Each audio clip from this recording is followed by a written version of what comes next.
3 महीने में पैसा दोगुना।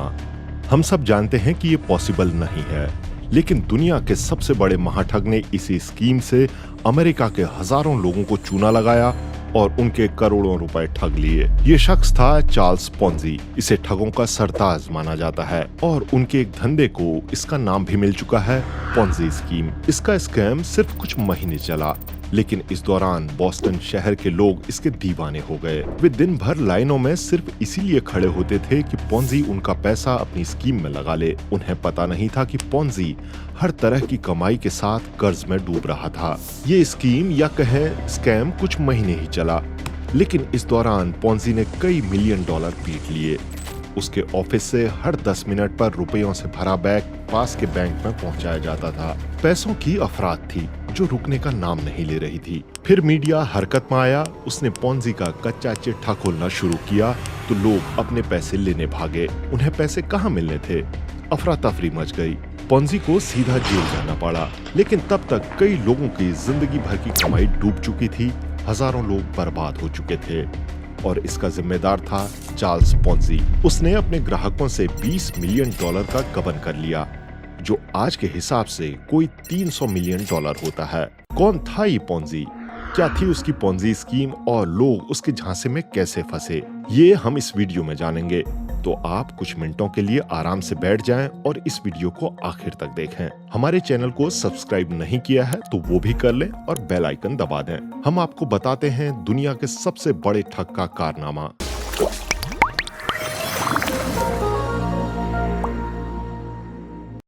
साल था 1919। पोंजी के बिजनेस एक के बाद एक फेल होते जा रहे थे, लेकिन वो हर बार एक नया काम शुरू कर देता था। इस बार उसने ट्रांस अटलांटिक बिजनेस करने की कोशिश की और इसी दौरान उसकी नजर एक आईआरसी पर पड़ी। आईआरसी यानी इंटरनेशनल रिप्लाई कूपन। ये एक यूनिवर्सल कूपन था जो दुनिया के लगभग हर देशों में भुनाया जा सकता था और इसके बदले वहां के डाक टिकट खरीदे जा सकते थे। यूरोप जब पहले विश्व युद्ध से उबर रहा था तो यूरोपीय देशों की मुद्राएं कमजोर हो रही थी, जबकि दूसरी तरफ अमेरिका की मुद्रा यानी डॉलर बेहद मजबूत हो रहा था। पोंजी आईआरसी पर अटक गया। उसे इसमें अपना भविष्य दिख रहा था। उसने योजना बनाई कि वो दुनिया भर से आईआरसी खरीदेगा और उन्हें अमेरिका मंगाकर बेच देगा। इस तरह उसे 4 या 5 गुना फायदा हो जाएगा और वो रातों रात करोड़पति बन सकता है। हालांकि बैंकों को उसकी इस योजना पर ज्यादा भरोसा नहीं हुआ और उन्होंने पोंजी को कर्ज नहीं दिया। पर पोंजी इस बिजनेस को आजमाने का फैसला कर चुका था। उसे भरोसा था कि ये बिजनेस उसे कुछ ही महीनों में मालामाल कर देगा। उसने अपने खास लोगों से कहना शुरू कर दिया कि उसके पास ऐसी स्कीम है जिससे वो 45 दिन में पैसा 1.5 गुना और 3 महीने में 2 गुना कर सकता है। उसने बताया कि वो आईआरसी से जुड़ा बिजनेस कर रहा है, लेकिन इसकी ज्यादा डिटेल वो नहीं बता सकता क्योंकि इससे दूसरे बिजनेसमैनों को फायदा हो सकता है। शुरू में सिर्फ कुछ ही लोग उसकी बातों में आए, जिनमें ज्यादातर इटालियन इमिग्रेंट्स थे। पोंजी खुद एक इटालियन था और बॉस्टन में रहने वाले इटालियन डायस्पोरा में उसकी अच्छी खासी जान पहचान थी। उसने वाकई 3 महीने में पैसे 2 गुने कर दिए। ये बात जंगल में आग की तरह फैल गई। लोग पोंजी के पास पैसा लगाने उमड़ पड़े। पहले कुछ 100, फिर 1000, फिर तो बस्ती की बस्ती। हर कोई अपना पैसा 2 गुना करने की कोशिश करने लगा। साल 1920 तक पोंजी ने अपनी कंपनी खोल ली थी और नाम रखा सिक्योरिटी एक्सचेंज कंपनी। पोंजी का जन्म 1882 में इटली में हुआ था। वो एक साधारण मिडिल क्लास फैमिली से बिलोंग करता था और उसके पिता पोस्टमैन थे। उसने बचपन से ही पोस्ट ऑफिस और डाक टिकटों को देखा था, इसीलिए जब आईआरसी की बात आई तो वो इसकी मदद से बड़ा खेल करने की तैयारी करने लगा। पोंजी का दावा था कि दुनिया भर के देशों में उसके एजेंट फैले हैं। वो भारी संख्या में आईआरसी खरीद रहे हैं और उसे अमेरिका भेज रहे हैं, लेकिन वो बहुत ज्यादा डिटेल देने से बचता रहा। फाइनेंस के बारे में थोड़ी बहुत जानकारी रखने वाले लोगों को भी पता था कि ये सच नहीं हो सकता। दुनिया का कोई भी बिजनेस 3 महीने में पैसे 2 गुने नहीं कर सकता। लेकिन पोंजी ने आम लोगों को फंसाया, जिन्हें फाइनेंस के बारे में कुछ नहीं पता था और जिन्होंने देखा कि पोंजी वाकई में कुछ लोगों को पैसे बांट रहा है। जाहिर है कि इससे न सिर्फ लोगों को उसके प्रति भरोसा बढ़ा, बल्कि जिन लोगों को उसने पैसा लौटाया उन्होंने उन पैसों को फिर से 2 गुना करने के लिए वापस पोंजी को ही दे दिया। लेकिन पोंजी लोगों को डबल पैसा कैसे लौटा रहा था? असल में वो ठगी कर रहा था। जैसे ही नए कस्टमर उसके पास पैसा जमा करते, वो उनका पैसा पुराने कस्टमरों को दे देता। इस तरह उसने हजारों लोगों का भरोसा जीत लिया और कई हजार नए कस्टमर बना लिए। लेकिन सच्चाई ये थी कि पोंजी की जितनी कमाई हो रही थी, खर्च दरअसल उससे दोगुना हो रहा था।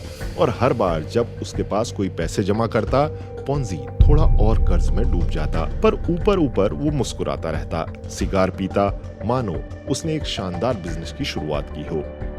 धीरे धीरे उसके ऑफिस के सामने लंबी लंबी कतारें लगने लगी। हर दिन उसके कस्टमर बढ़ते जा रहे थे। कुछ ही महीनों में हालत ये हो गई कि हर रोज पोंजी के पास 2 से ढाई लाख डॉलर यानी करीब 2 करोड़ रुपए जमा होने लगे। जुलाई 1920 तक तो हर रोज 1 मिलियन डॉलर पोंजी तक पहुंचने लगे। इन पैसों की सुरक्षा के लिए उसे बॉस्टन पुलिस की मदद लेनी पड़ी और कहा जाता है कि उसके ऑफिस से हर 10 मिनट पर डॉलरों से भरा बैग पास के बैंक में जमा होने जाता था। पोंजी मीडिया का चहेता हो गया। शहर के नामी अखबार बॉस्टन टाइम्स ने पोंजी को एक जीनियस बिजनेसमैन करार दिया। उसकी तस्वीरें छपी और इसकी वजह से वो और कामयाब हो गया। इसके बाद और ज्यादा इन्वेस्टर उसके पास आने लगे। पोंजी मालामाल हो चुका था। शहर के बाहर उसने एक विशालकाय बंगला खरीदा, मोटर गाड़ी ली, महंगी घड़ियां खरीद ली। कहा जाता है कि उसके घर में 1920 में एयर कंडीशनिंग और हीटिंग लगाई गई थी। ये सुविधाएं उस वक्त शायद गिने चुने लोगों के पास रही होंगी। पोंजी ये पैसे बॉस्टन शहर के हनोवर ट्रस्ट बैंक में जमा करने लगा।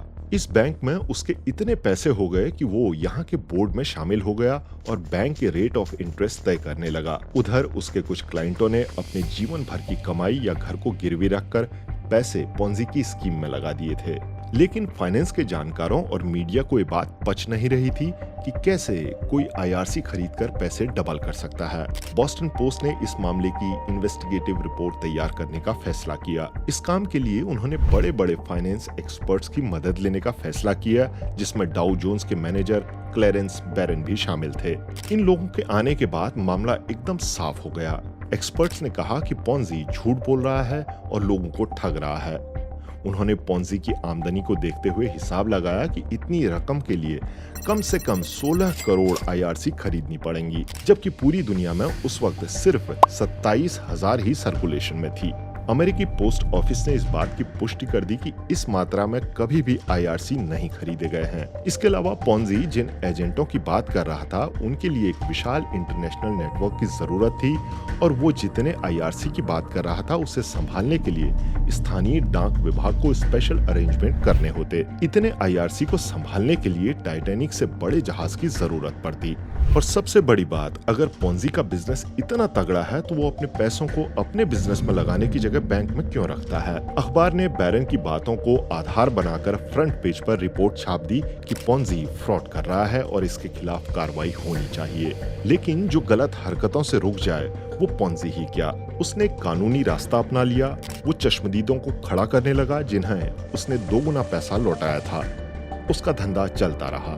लेकिन इन सब के बीच पोंजी के ऑफिस में काम करने वाले एक शख्स विलियम मैकमास्टर ने पूरे धंधे की पोल खोलने का फैसला कर लिया। मैकमास्टर ने पोंजी के काम करने के तरीकों और हेरफेर की पूरी जानकारी बॉस्टन पोस्ट को दे दी और खुद इस पर एक इन्वेस्टिगेटिव रिपोर्ट लिखी, जिसकी वजह से उसे पुलित्जर प्राइज भी मिला। उन्होंने 2 अगस्त 1920 को अपने आर्टिकल में लिखा कि पोंजी कंगाल और दिवालिया हो चुका है। पोंजी का दावा था कि उसके पास 7 मिलियन डॉलर हैं, लेकिन आर्टिकल के मुताबिक उस पर 2 मिलियन का सीधा कर्ज और 2.5 मिलियन की देनदारी यानी लगभग 5 मिलियन का कर्ज था। पोंजी अब फंस चुका था। उसका गुब्बारा सिर्फ कुछ महीनों में फूट चुका था। अगस्त 2020 तक हजारों लोग अपनी जिंदगी भर की कमाई लुटा चुके थे और हनोवर ट्रस्ट बैंक के अलावा 5 और बैंक दिवालिया हो चुके थे। उन्हें 20 मिलियन डॉलर का नुकसान हो चुका था, जो आज की कीमत के हिसाब से कोई 300 मिलियन डॉलर बनता है। पोंजी को फ्रॉड के 86 मामलों में आरोपी बनाया गया। पोंजी को गिरफ्तार कर लिया गया और उसे आजीवन कैद की सजा सुनाई गई। वो एक बार फिर से जेल की सलाखों के पीछे पहुंच चुका था।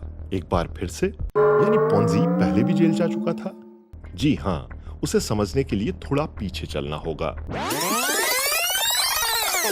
पोंजी बचपन से ही एम्बिशियस था और कुछ बड़ा करना चाहता था। इस चक्कर में उसने अपनी पढ़ाई भी पूरी नहीं की और कमाई के रास्ते ढूंढने लगा। इस दौरान यूरोप एक टर्निंग पॉइंट से गुजर रहा था और पैसे कमाने के लिए कई यूरोपीय अमेरिका जा रहे थे। पोंजी भी उस जहाज में सवार होकर 1903 में अमेरिकी शहर बॉस्टन पहुंच गया। उस वक्त उसकी जेब में सिर्फ $2.5 थे। उसके सामने सबसे बड़ा सवाल हो गया था कि वो करेगा क्या। उसने तो पढ़ाई तक नहीं की थी, तो उसे ढंग की नौकरी तो मिलनी ही नहीं थी। लिहाजा उसने कभी वेटर, कभी क्लर्क, कभी फैक्ट्री वर्कर के तौर पर काम शुरू किया ताकि उसका पेट भर सके। उसका सपना था कि वो ढेरों पैसा कमाकर रोम लौटेगा, जहां वो ऐश की जिंदगी जिएगा, लेकिन ऐसा होता नहीं दिख रहा था। अमेरिका में फ्रस्ट्रेशन के कुछ साल बिताने के बाद पोंजी ने 1907 में कनाडा जाने का फैसला किया। वहां मॉन्ट्रियल के एक बैंक बांको जारोसी में उसे क्लर्क की नौकरी मिली। इस बैंक में आमतौर पर इटालियन इमिग्रेंटों का खाता रहता था और उसका मैनेजर भी एक इटालियन था। लेकिन ये नौकरी बहुत दिन तक नहीं चल पाई, क्योंकि बैंक का बॉस एक फ्रॉड था। वो नए क्लाइंटों से पैसे लेकर पुराने क्लाइंटों के इंटरेस्ट के पैसे दिया करता था। इस तरह वो दूसरे बैंक से ज्यादा इंटरेस्ट रेट दे सकता था। एक दिन इस स्कैम का भंडाफोड़ हो गया और पोंजी की नौकरी भी खत्म हो गई। लेकिन ये स्कीम कहीं न कहीं पोंजी के दिमाग में बैठ चुकी थी, जिसे उसने बाद में अपनी पोंजी स्कीम के तौर पर इस्तेमाल किया। इसका मतलब था कि पोंजी को एक बार फिर नए काम की तलाश करनी थी। उसने फैसला किया कि वो दोबारा अमेरिका जाएगा, लेकिन इससे पहले वो कुछ पैसे बटुए में जमा कर लेना चाहता था और यहाँ उसने एक गलती कर दी। पोंजी ने बैंक के क्लाइंट के फर्जी साइन करके कुछ पैसे निकालने चाहे, लेकिन कैशियर ने इस बात को पकड़ लिया।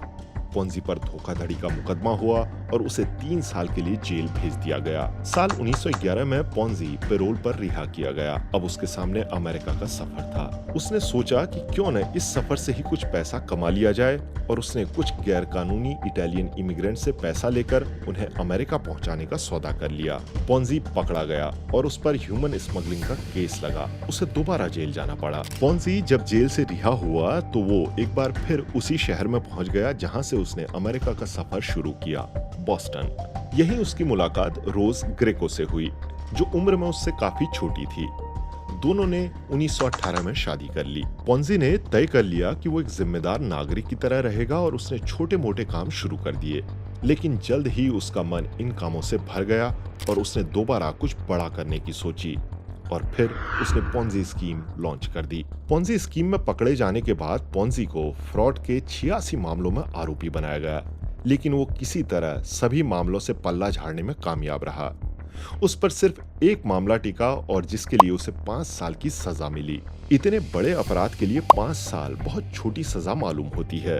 उस पर भी वो सिर्फ 3.5 साल में ही जेल से बाहर आने में सफल हो गया। इस बार 1925 में जेल से बाहर आने के बाद पोंजी एक बार फिर अपनी फॉर्म में लौट चुका था। अब वो मैसाचुसेट्स से दूर जाना चाहता था और वो फ्लोरिडा पहुंच गया। उसने फिर से अपना पुराना फॉर्मूला लगाया। जैक्सनविला शहर के बाहर की कुछ प्रॉपर्टी को बेचना चाहता था और उसने खरीदारों को झांसा दिया कि वो इन्वेस्टर को सिर्फ 2 महीने में 2 गुना रिटर्न दे सकता है। इस बार खरीदारों ने ज्यादा इंटरेस्ट नहीं दिखाया और बात यहाँ तक पहुँच गई कि उसे फ्लोरिडा से मैसाचुसेट्स भेज दिया जाएगा, जहाँ उसे भारी भरकम सजा हो सकती थी। पोंजी एक बार फिर जेल नहीं जाना चाहता था। वो भेष बदलकर इटली भाग जाना चाहता था। सेलर के भेष में वो न्यू ऑरलिन्स पहुंचा, लेकिन पकड़ा गया। उसे एक बार फिर जेल की सजा हुई। इस बार पूरे 7 साल जेल में बिताने पड़े। वो अकेला हो गया। फिर जो शख्स बाहर निकला वो पुराना पोंजी नहीं था। अब वो एक थका हारा और नाकाम पोंजी था, जो अपनी जिंदगी के बचे हुए दिन आराम से गुजारना चाहता था। 1934 में उसे जेल से रिहा किया गया और फौरन इटली डिपोर्ट कर दिया गया। उसकी पत्नी रोज अमेरिका में ही रह गई और 3 साल बाद उसने पोंजी को तलाक दे दिया। पोंजी बाद में इटली की एक एयरलाइंस में एजेंट का काम करने लगा और इसी सिलसिले में ब्राजील चला गया। उसके बाकी के दिन गरीबी और गुमनामी में गुजरे। साल 1949 में रियो द जेनेरो के एक सरकारी अस्पताल में उसकी मौत हो गई। उस वक्त उसके पास $100 भी नहीं थे। जिंदगी भर ठगी और धोखाधड़ी करने वाले शख्स की मौत इतनी गरीबी में होगी, किसी ने सोचा भी न होगा।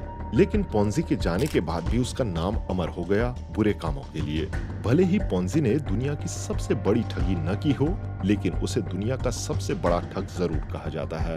अब किसी भी ऐसी स्कीम को पोंजी स्कीम कहा जाने लगा है, जिसमें लोगों से पैसे दोगुने या तिगुने करने का वादा किया जाता है। पोंजी ने अपने आखिरी दिनों में एक इंटरव्यू दिया, जिसमें उसने कहा कि अमेरिका को भले ही पॉन्जी स्कीम से कोई फायदा न पहुंचा हो, लेकिन उन्हें बहुत सस्ते में बहुत बड़ा शो देखने को मिला।